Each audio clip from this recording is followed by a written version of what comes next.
ஜீ தமிழில் ஒளிபரப்பாகிற சாமந்தி சீரியலில் இன்றைக்கி என்ன நடந்துச்சு அப்படின்றத ஷார்ட்டாக பார்த்துருவோமா. கடந்த எபிசோடில் அரசியின் 30வது திருமண நாளுக்கான அலங்கார வேலைகளை சாமந்தி வெற்றிகரமாக செய்து முடித்திருந்த நிலையில் இன்னைய எபிசோடில் பல சுவாரஸ்யமான சம்பவங்கள் அரங்கேறியிருக்கு.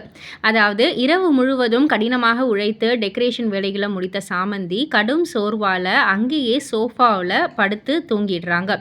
மறுநாள் காலை கீழே வந்த அரசி சோஃபாவில் சாமந்தி படுத்திருப்பதை பார்த்ததும் ரொம்பவே கோவமாகறாங்க.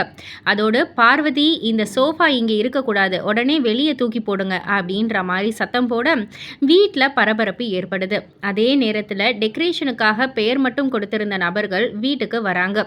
சாமந்தி தான் அனைத்தையும் செய்தார் அப்படின்ற உண்மையை சொல்ல முயன்ற அவர்களை பார்வதி கண் செய்கையால் தடுத்து நிறுத்திடுறாங்க.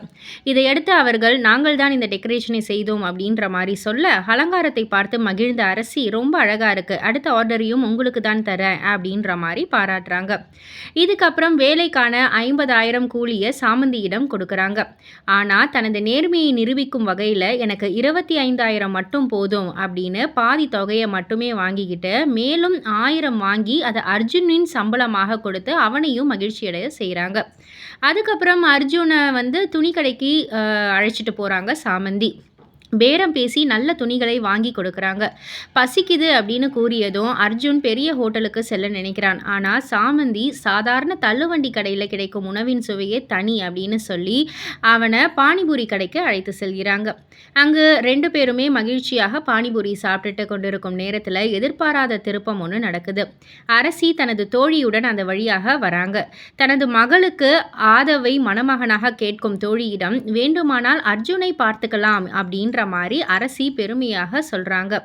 ஆனா அடுத்த நொடியே பானிபுரி கடையில் சாமந்தியுடன் நெருக்கமாக சிரித்து பேசிக் கொண்டிருக்கும் அர்ஜுனை பார்த்த தோழி, உன் மகனுக்கு பானிபூரி விற்கும் பெண்ணுதான் சரியாக இருப்பாள் அப்படின்னு சொல்லி, என்னுடைய மகளுக்கு இவன் வேண்டாம் அப்படின்னு நேரடியாகவே சொல்லிடுறாங்க, இன்சல்ட் பண்ணிடுறாங்க. தோழியோடைய இந்த பதில் அரசிக்கு ஒரு மிகப்பெரிய அவமானத்தை ஏற்படுத்துது.